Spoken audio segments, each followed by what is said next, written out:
Welcome to the Mostly Traverse City podcast. I am here with my friend Nick Olson. And Nick and you and I, we first met when you opened ELEV8 Climbing in Traverse City. Yeah. And I was super excited about it because I had tried climbing before, not very much, but it was fun. So that was my first introduction to you. Yeah. But you are a Traverse City native, right? Yeah. Born and raised. I did what a lot of people do and boomeranged away for a few years and then just moved back 7 years ago. All right. And so when you went away, where did you go? I went out to New Jersey, weirdly enough. I feel like that's very different than the Midwestern vibe. But yeah, I moved out there and opened up the first Jimmy John's in the state of New Jersey back in 2010. The first one? The first one, yeah. Wow. Yeah, Jimmy John's at that point had 2,000 stores nationwide, but really hadn't gone far west or far east. Okay. And corporate was excited to have me venture into New Jersey. So how did you get connected with Jimmy John's? I worked at one in college, just doing silly bike delivery stuff and making sandwiches at lunch to make some extra college money. And I loved it. I fell in love with the systems and procedures and the simplicity of everything. And, you know, my boss could tell me how much a scoop of mayo cost and, you know, would encourage us to scoop out extra bits out of that container before you threw it away just to save money. And that all really struck nicely with what I care about in business, like making simple systems and procedures, keeping things efficient. That all tickles me in a good way. Yeah. Well, that's good. That's good. So you did that. You did something else while you were out there, right? You developed a system for accounting or something? Yeah. So Jimmy John's itself was actually financially not the best business I've had. New Jersey for Jimmy John's in general has been a horrible experiment. They just have a different vibe out there. There's a lot of mom and pop sandwich shops. Okay. People don't even really care about Jersey Mike's in New Jersey. They just really want their small little deli counter in a convenience store. So Jimmy John's didn't work out too well, but it really forced me to nitpick the details.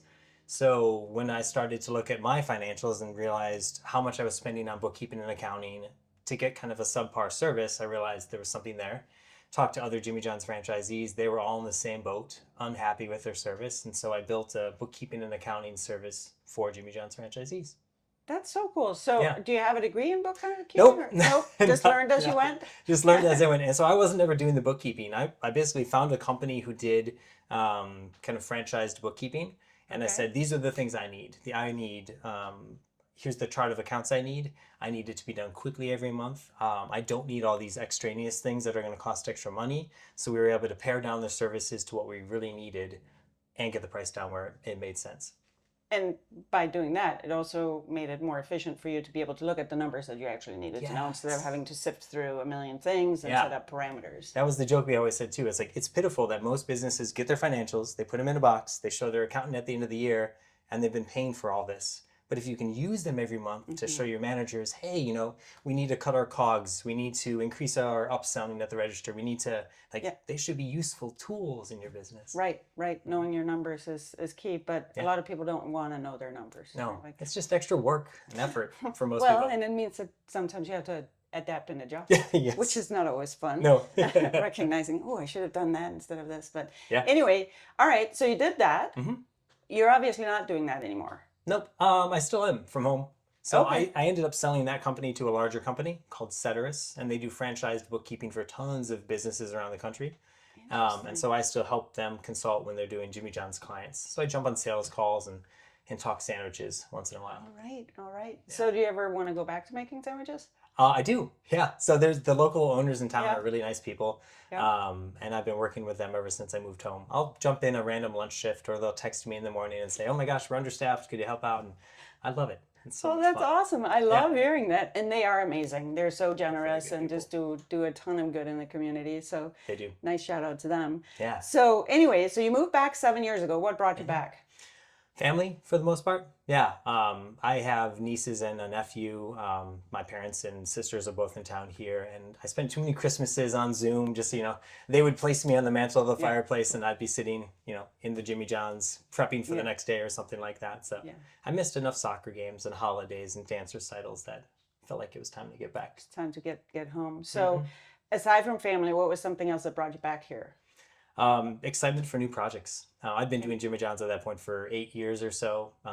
My own Jimmy John's, I've been doing it for probably 15 years. And yeah, I was ready to come try something else. So I got lucky enough to be able to sell that bookkeeping company about the time I was moving home, which allowed me to invest in other projects I cared about a little bit more. Okay, so the climbing gym has only been for here, what, 3 years now? Yeah. Yep. So that gap, the 4-year gap, what'd you do? Yeah. I know you did busking out there too. Did you bring that here? Is that how you survived for a while? Or? Yeah, I've never made money off slacklining, but it would certainly be a lot of fun. No, when I moved back, I took some time through Pittsburgh and really got involved in the slacklining community there. I built a few silly businesses through that, selling soap for slacklines or t-shirts and bracelets that were kind of slackline related. Slacklining, if you don't know, for anyone, is it's kind of tightrope walking on a looser line. You can do it between trees, you can do it over mountains or rivers or lakes or tons of different places, but it's just a very balancy sport. But those were just kind of fun little silly things to do. I helped invest in a couple of my friends' passion projects, which was fun. And then I got back to Traverse City with the chance to open up a farm. So briefly had a small farm out in Cowayden, north of Elk Rapids. Neat. Yeah. Is it still there? The property is. So I had a friend who had 80 acres in this beautiful space, and he wasn't really using it, didn't know what to do with it. So I reached out to him in 2019, wanting to move back home, and that was a nice excuse to come back with a plan and a project. But you're not involved with the farm anymore? Nope. Yeah, okay. We started the farm, myself and a partner at the time, and as we got about a year and a half into it, all of a sudden we found the property for the climbing gym. Kevin and I had been looking for a while, and this is a much bigger project, a much more fulfilling and interesting project than the farm was.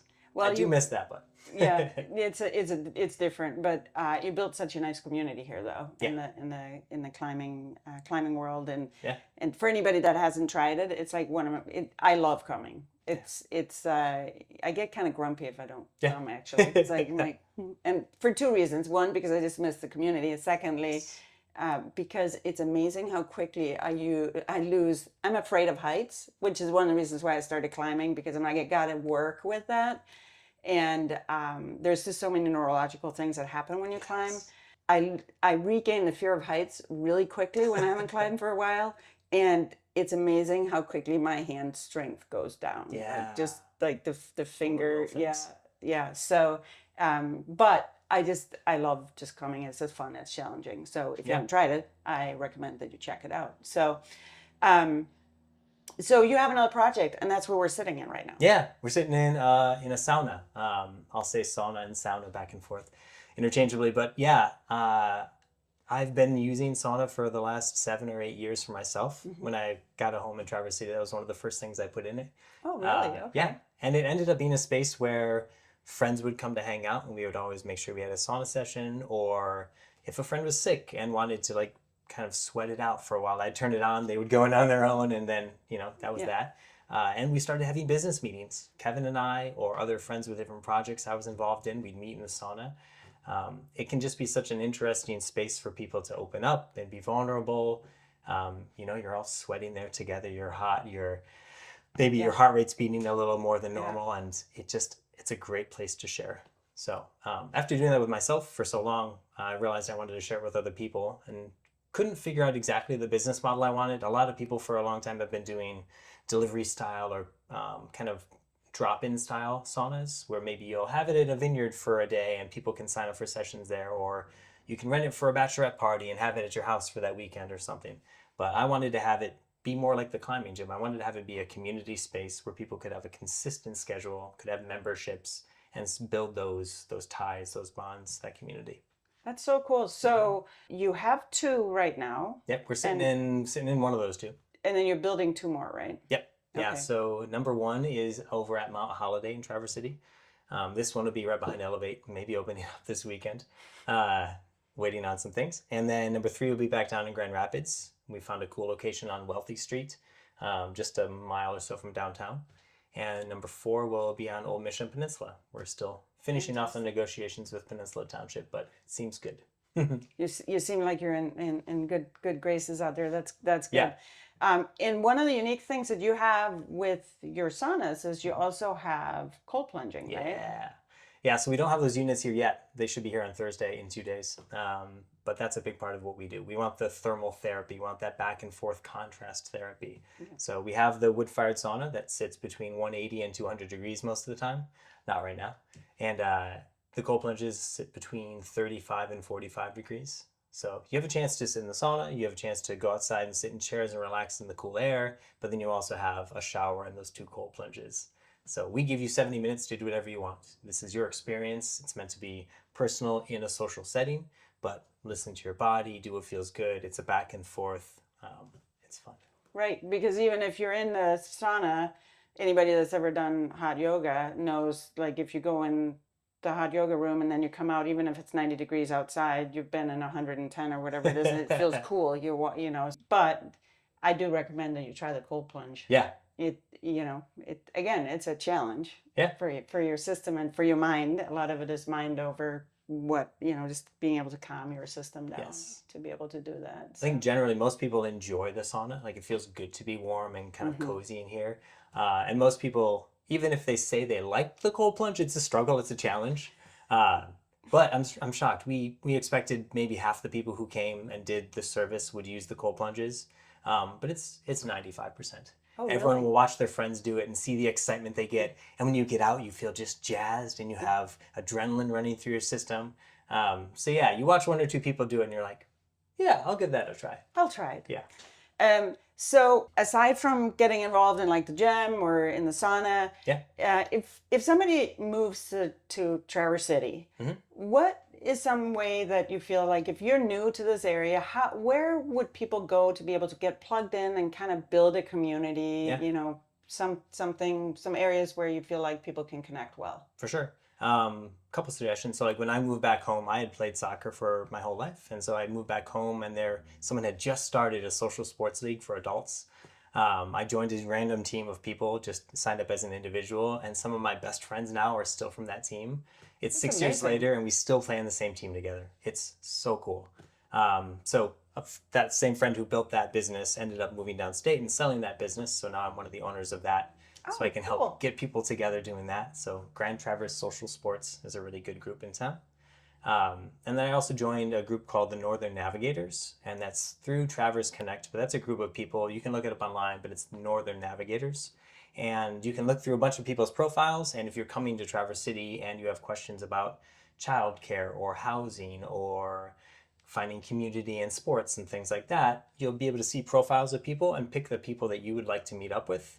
And we all have our calendars visible on there so that you can meet up with me and talk about community. You might meet up with Meg and talk about housing. You might meet up with whoever you want. But there's tons of profiles and people to choose from. It's free. They're just donating their time to help people who are moving up to Traverse City. That's fantastic. It's a really cool program. That is very cool. If you just came for just a short visit, like you were here for a weekend or a week, or what are some like must-see places, or where you're like, it can be off the beaten path, or some of the more common things, but where it's like, if you came here and you just had, let's say, 24 hours to really narrow it down. Ooh, okay. Yeah. Where is like, you must go here? Sure. I think a hidden gem in town, and I'm self-promoting just a tiny bit, but we have our sauna at Mount Holiday over on the east side of town.